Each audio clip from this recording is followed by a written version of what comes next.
Vamos lá, gente.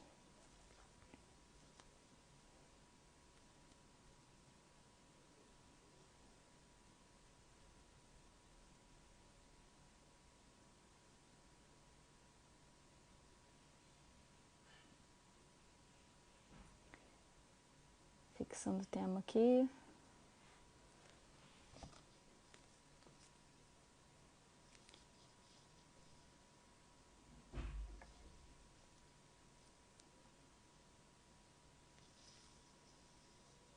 Vou esperar a Simone.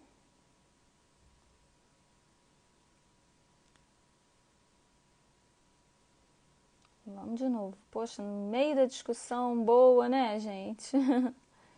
Simone, dá um oizinho aí se você já tiver entrado, porque eu não consegui. Gente, eu peço desculpa que demorou um pouquinho, mas é porque eu tava salvando o vídeo, pra gente não perder aí o que conseguiu.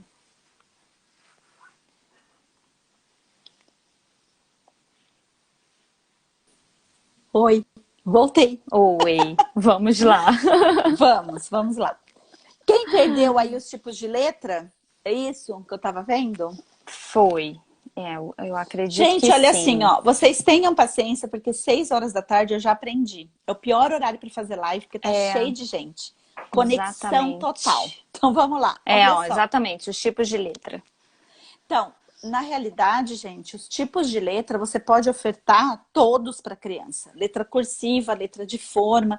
Tem um documento, na verdade, que é do Para Ler, que é do Ministério da Educação, que diz exatamente isso, né? Que a criança ela precisa ser estimulada com relação ao tipo de letra, diferentes tipos de letra, cursiva e manuscrita, até o terceiro ano.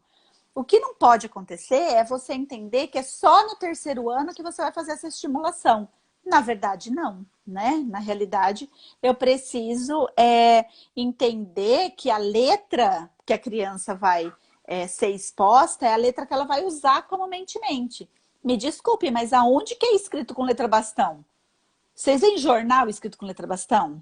Vocês veem internet escrita com letra bastão? Não, né, gente? Então, a gente precisa ofertar esses tipos de letra, né? É, o Então, que, acho o que que isso é a uma coisa Raquel está importante. colocando aqui como um problema é que a escola muitas vezes antecipa, né, a introdução dessa letra cursiva na educação infantil e nem sempre eles estão, nem sempre não, eles Então, não é a eles não época para estão. isso, né? Não, na verdade, eles não têm nem o movimento de pega do lápis, que é o que vocês chamam, né? De pega do lápis, mas que para nós é preensão do lápis, né? Uhum. Eles não têm essa preensão, né, gente? Na pré-escola, a preensão da criança vai ser assim, né? Ela vai ser assim, né? Então, ela vai ter várias formas, porque ela ainda não tem o movimento de pinça.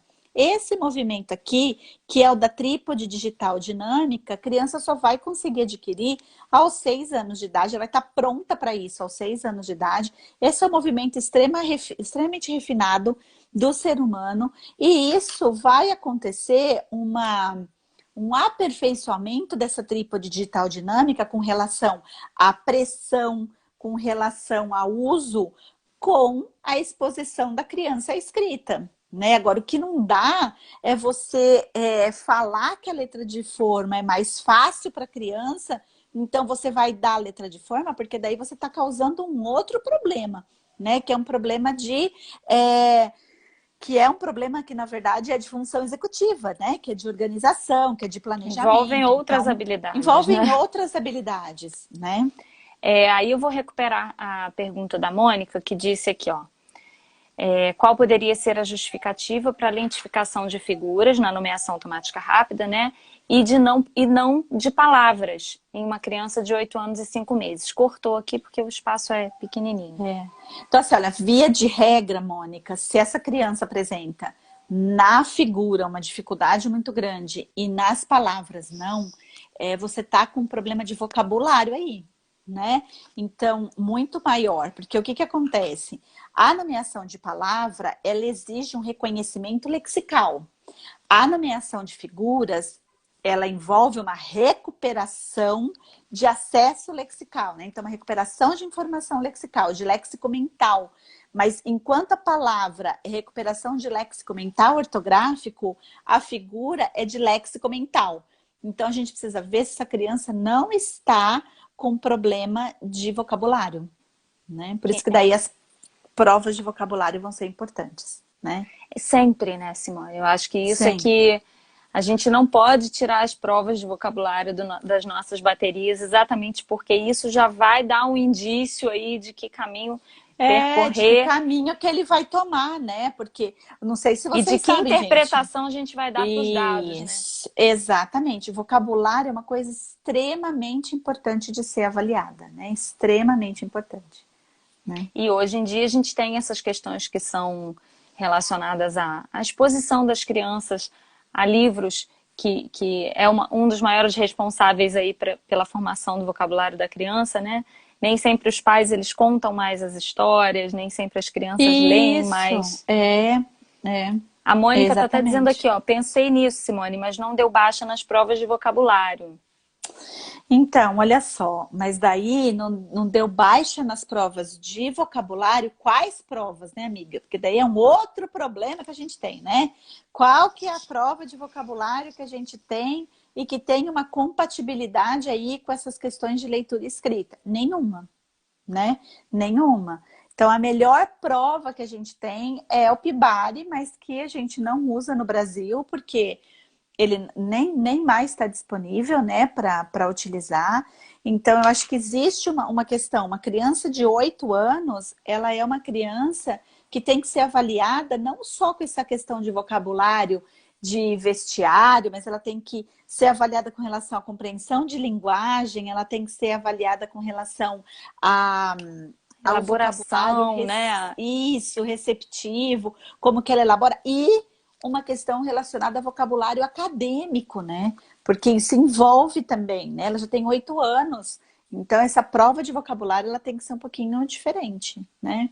Tinha uma pergunta do nosso outro vídeo, que foi, agora eu não lembro quem fez, eu acho até que foi a Manuela, sim, porque a dela me despertou aqui, ó. Como o fono educacional pode auxiliar dentro da escola na dislexia visual? E a pergunta era como a gente pode orientar aos profissionais, né, de educação quando estão diante de um quadro de dislexia visual.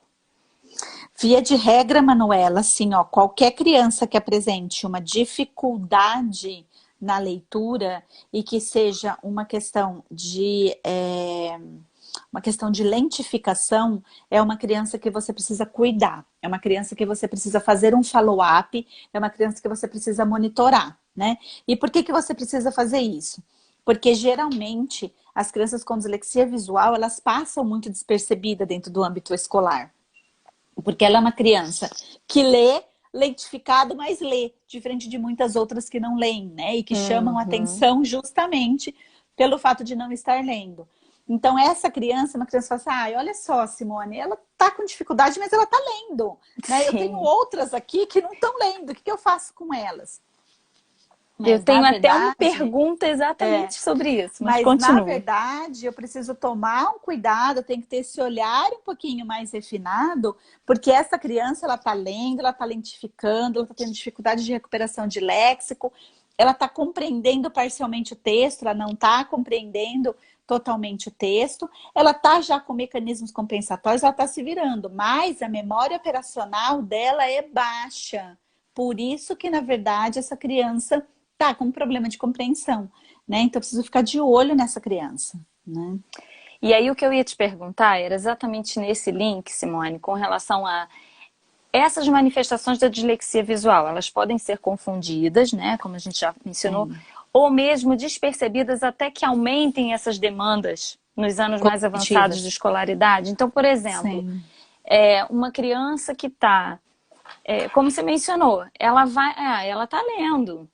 Só que vai chegando no momento do funil, né, que vai se aproximando a entrada do Fundamental 2, em que o vocabulário ele vai se tornando também mais específico, com um grau de dificuldade textual também mais elevado. E aí essa criança ela começa a falhar mais.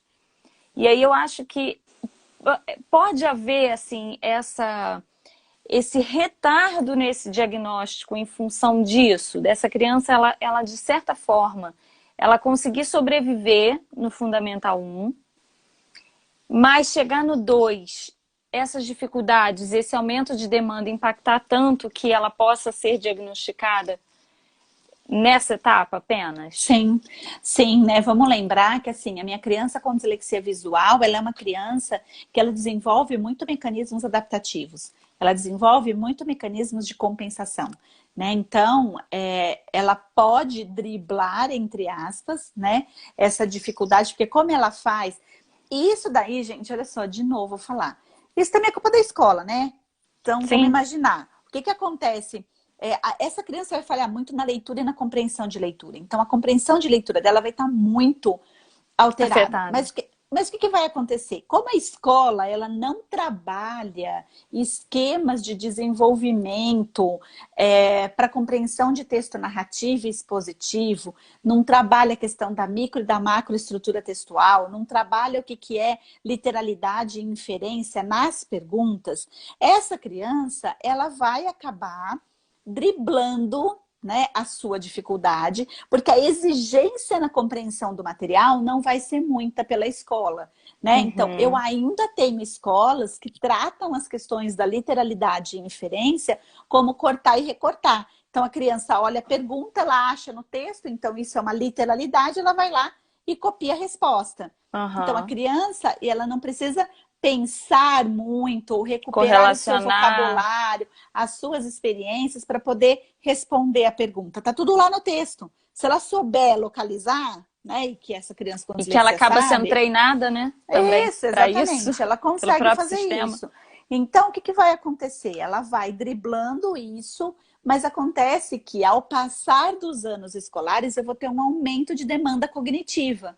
Quanto mais eu aumento essa demanda, mais dificuldade essa criança vai ter.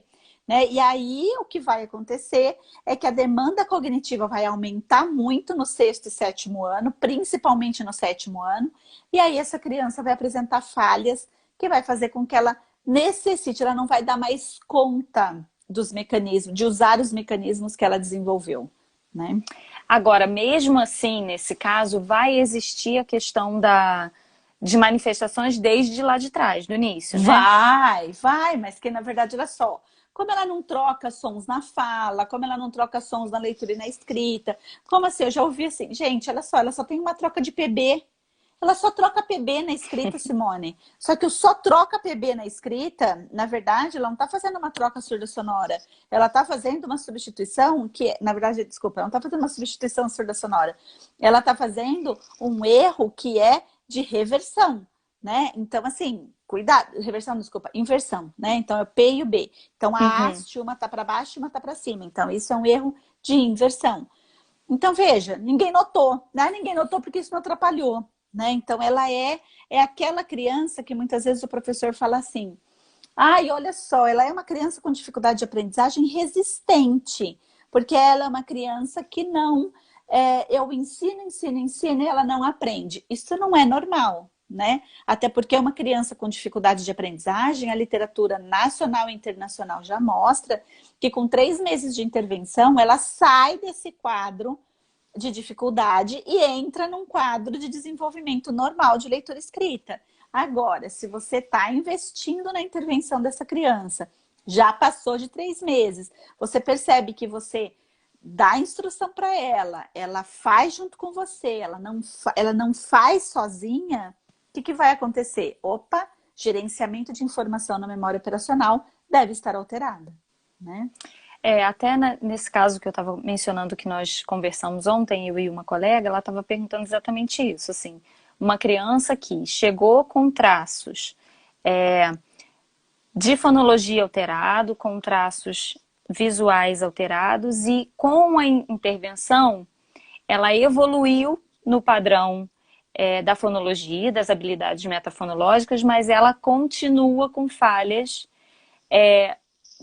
visuais e principalmente ortográficas, para Sim. fixação de padrões ortográficos, né? E aí a pergunta era exatamente essa. E aí, eu posso estar diante de um quadro de dislexia visual e não mista, porque tinha um componente visual fonológico inicialmente alterado, mas que isso foi remediado com a intervenção? Sim, na realidade, o que acontece, olha, gente, e infelizmente isso é uma coisa muito comum nas nossas escolas. Vocês não têm noção do número de crianças que chegam no quarto, quinto ano com substituição surda sonora na leitura e na escrita, gente. E aí, quando você trabalha com elas, você vê que na verdade era só uma questão de fazer um trabalho voltado para essa percepção de traço contrastivo. E que daí isso, depois que você trabalha, isso não aparece mais, isso não acontece mais. Agora, se ela for uma criança com dislexia mista, desculpa, visual, vai permanecer os problemas visuais, né? Então, acho que isso é uma coisa importante. Talvez ela não seja uma mista, mas talvez ela seja uma disléxica visual. Tem uma pergunta aqui da Fernanda. Há diferença entre dislexia visual e dificuldade de compreensão leitora? Ou seja, pelo que eu entendi, a criança ela pode ter só uma dificuldade de compreensão leitora? Ah, muito difícil. Muito difícil, ela pode estar associada a outras questões. Ou é problema de vocabulário, ou é problema de reversão e inversão. A fluência dessa criança vai estar alterada com certeza. Então, assim, é muito difícil você falar, olha, só tem problema de compreensão. Talvez se tiver só problema de compreensão, talvez isso seja um problema da instrução que não está sendo trabalhada na escola. Ou Aí, tudo bem? poderia ser de ordem linguística? Não, poderia ser de forma instrucional mesmo. A escola não trabalha isso, não trabalha os diferentes modelos, os diferentes esquemas que são de compreensão para texto narrativo e expositivo, e essa criança pode ter uma dificuldade. Aí você trabalha com ela, se desaparecer o problema, né? Se você, na verdade, observar que essa criança ela respondeu corretamente, ela evoluiu e ela se igualou ao desempenho de outras crianças da mesma faixa etária e escolaridade, aí era só uma dificuldade de ensinagem. Aí a necessidade da gente pensar nos modelos de resposta à intervenção. Porque no nosso país a gente tem muito problema de ensinagem, né? Em todos os níveis, né? Simone, eu sei que tem mais uma perguntinha aqui que é geral, né? Mas que demorar para alfabetizar é risco para dislexia? Sim, sim.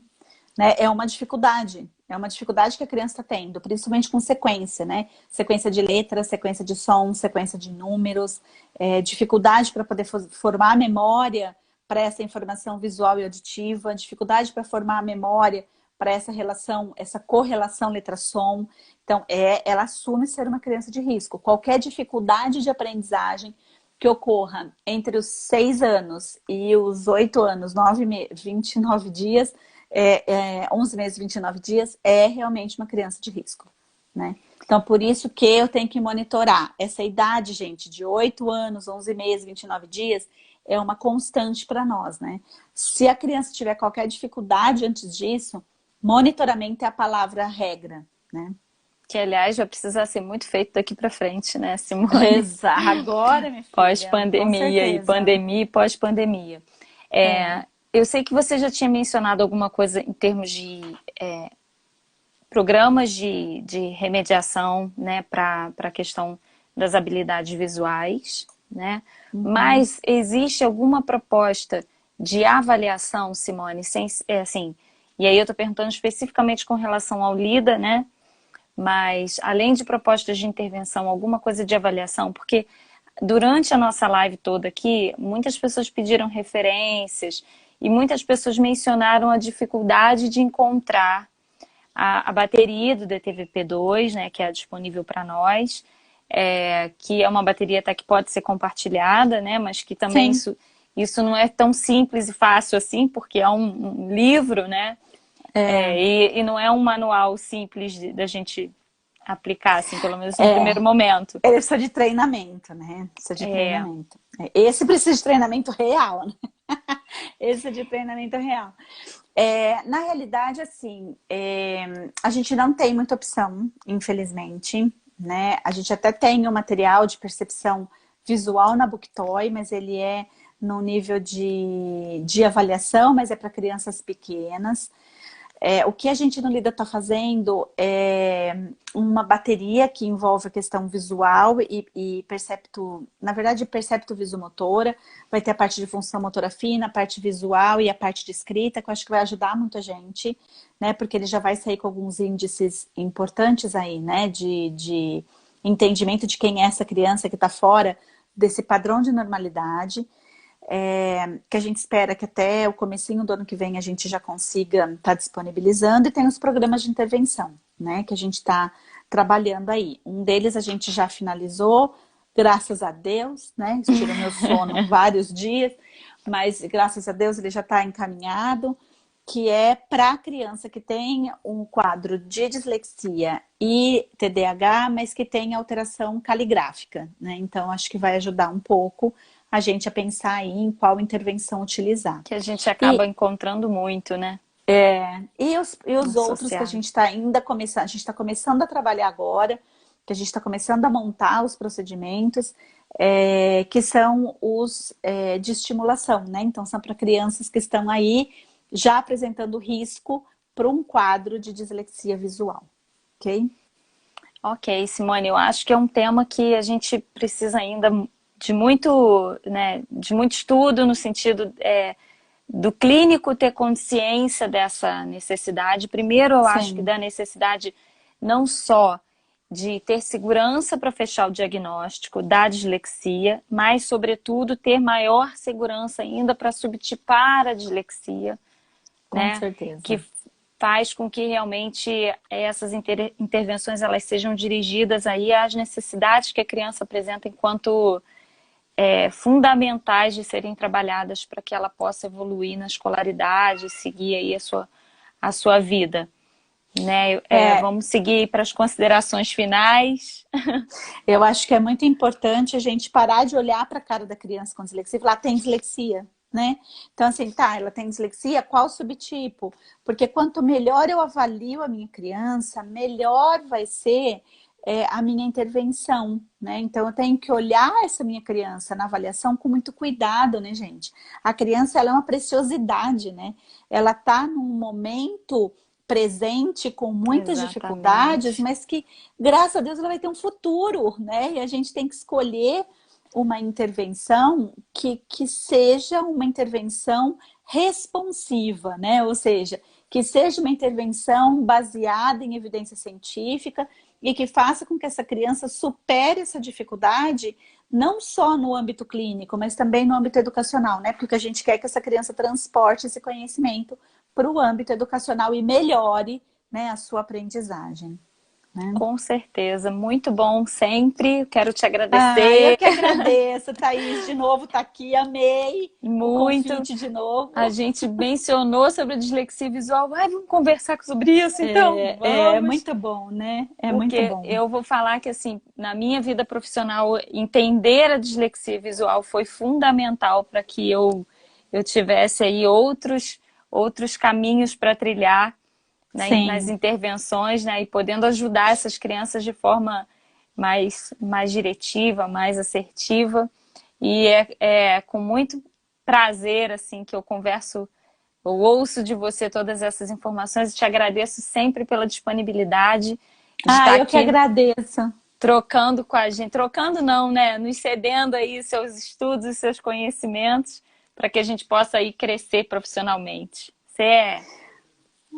Eu que agradeço a Thaís pela oportunidade. Eu adoro falar desse assunto, né? Na verdade, processamento visual é minha paixão. Eu amo também.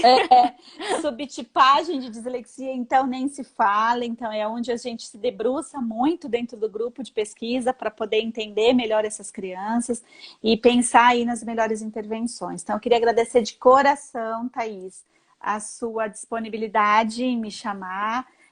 Que eu achei que foi muito legal a participação. E eu queria dizer que eu amo vocês, quarenteners. Muito obrigada pela Pessoal, vai participação ficar de vocês. gravado, vai ficar no Insta, vai ficar também no canal do YouTube Fono Consciência. Então, tem que ouvir de novo com o caderninho na mão, né? Sempre. Com certeza.